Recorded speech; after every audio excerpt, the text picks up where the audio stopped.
دیکھیں عیسیٰ کا فخر ہے ہمارا رسول. عیسیٰ آئے کہیں کہ نماز، عیسیٰ کہیں نہیں میں آپ کے پیچھے، میں آپ سے آگے کیسے پڑھ جاؤں، میں تو آپ کے پیچھے نماز پڑھوں گا. اس لیے کہ اللہ نے کہا ہے کہ لا تقدموا بین یدی اللہ، اے صاحبان ایمان اللہ کو کبھی پشت نہ دکھانا. بھائی اشارہ کیا ہے میں نے، دیکھتا ہوں میں کہاں تک سمجھے آپ. جناب عیسیٰ کہیں گے میرے امام سے کہ ابن رسول اللہ افکیف تقدموا، میں آپ پر تقدم کیسے کروں جبکہ اللہ نے اپنی کتاب میں کہا ہے یا ایھا الذین آمنوا، اے صاحبان ایمان لا تقدموا بین یدی اللہ، کبھی بھی اللہ کو پشت نہ دکھانا، کبھی بھی اللہ سے آگے نہ ہونا. حضرت عیسیٰ بتا رہے ہیں، کون کہ جن کو عیسائی کہہ رہا ہے اللہ کا بیٹا، وہ کہہ رہا ہے کہ آپ کو پشت دکھانا ایسا ہی ہے جیسے اللہ کو پشت دکھائی، آپ کی طرف پیٹ کرنا ایسا ہے جیسے اللہ کی طرف پیٹ کرنا. کل میں نے عرض کیا تھا نا کہ وہ آئیں گے تو کیسے آئیں گے، کعبے کی طرف پیٹ ہوگی. کیا عمدہ جملہ میں نے عرض کیا اور آپ ایسے ہی گزر گئے.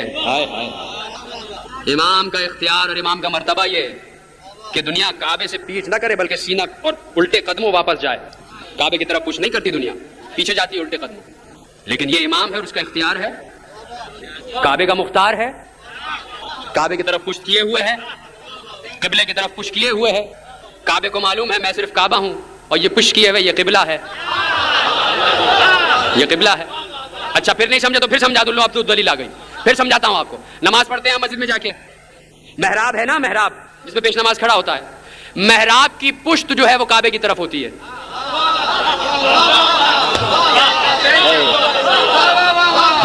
کاش کہ آپ سمجھ جاتے.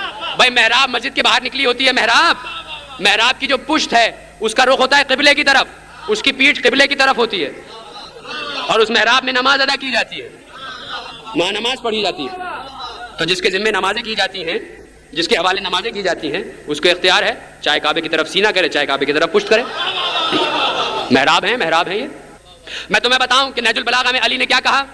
علی نے کہا کہ دیکھو اللہ احد ہے، اللہ کے یہ صفات ہیں کہ وہ رحمان ہے، رحیم ہے، ملک ہے، قدوس ہے، سلام ہے، مومن ہے، مہیمن ہے، عزیز ہے، جبار ہے، متکبر ہے. یہ تمام اللہ کے صفات ہیں.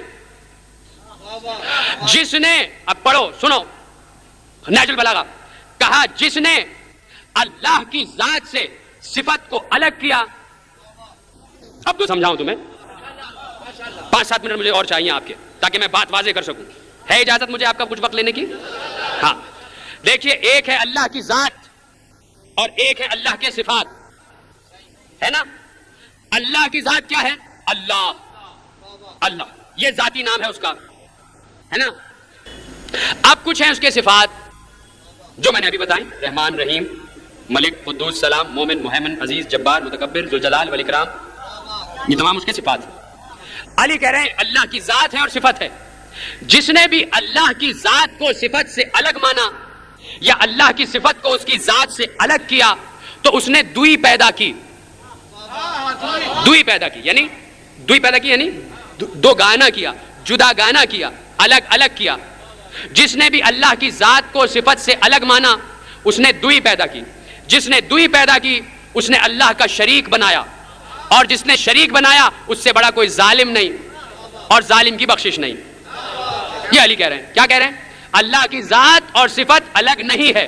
جس نے اللہ کی صفت کو اس کی ذات سے الگ کیا گویا اس نے اللہ کو نہیں پہچانا، گویا اس نے شرک کیا. اللہ کہہ رہا ہے سبحان اللہ عما یشرکون، پاک ہے اللہ کی ذات اور اس کی ذات میں شرک نہیں ہو سکتا. جب اس کی ذات میں شرک نہیں ہو سکتا تو پھر مشرک کون ہے؟ سمجھیے، ذرا سا سمجھے میرے بزرگ، مجھے اگر سمجھ لیں. نوجوانوں کے لیے شاید دقیق مسئلہ ہو لیکن میں سمجھانا چاہتا ہوں اور سمجھا کے رہوں گا. اللہ کہہ رہا ہے میری ذات میں شرک نہیں ہو سکتا، میں شرک سے مبرہ ہوں، میرا کوئی شریک ہو ہی نہیں سکتا، اس لیے کہ میرے جیسا کوئی ہے ہی نہیں. تو جب میرے جیسا کوئی ہے ہی نہیں تو میرا شریک بھی نہیں ہو سکتا.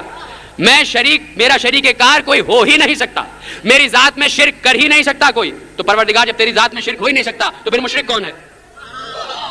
پھر کس کو کہا جا رہا ہے کہ شرک نہ کرو، شرک نہ کرو، شرک نہ کرو؟ کہا شرک یہ ہے کہ میری ذات سے میری صفت کو الگ کیا تو تم نے گویا شرک کیا، میری ذات کو صفت سے الگ کیا، تم نے شرک کیا. کیسے؟ یعنی تم نے دو اللہ بنا لیے، ایک ذات والا اللہ، ایک صفات والا اللہ. جملہ دوں گا انتظار میں ہیں آپ.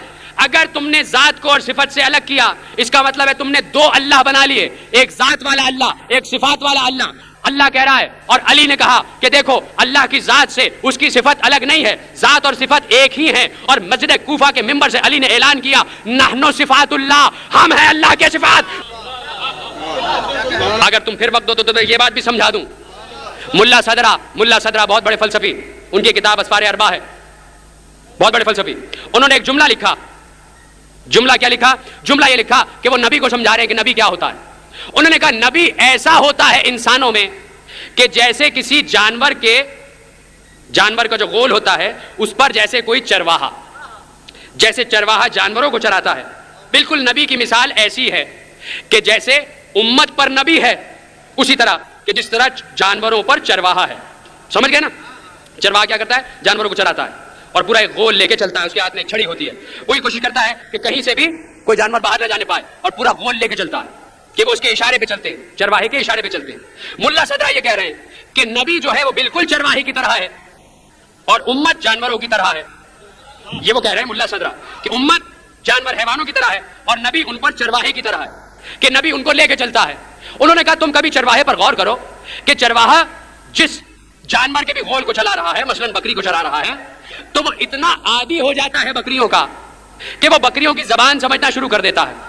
وہ بکریوں کی زبان سمجھتا ہے اور جب کوئی بکری ممیاتی ہے تو وہ سمجھ جاتا ہے کہ بکری کیا کہہ رہی ہے، اور وہ مثلا پانی مانگ رہی ہے، کھانا مانگ رہی ہے، تو چرواہے کو معلوم ہو جاتا ہے، وہ بکری کی زبان سمجھنا شروع کر دیتا ہے. اس کو اتنی پریکٹس ہو جاتی ہے چرا چرا کے کہ وہ جانوروں کی زبان بھی سمجھتا ہے اور ان کی زبان میں جواب بھی دیتا ہے اسی طرح.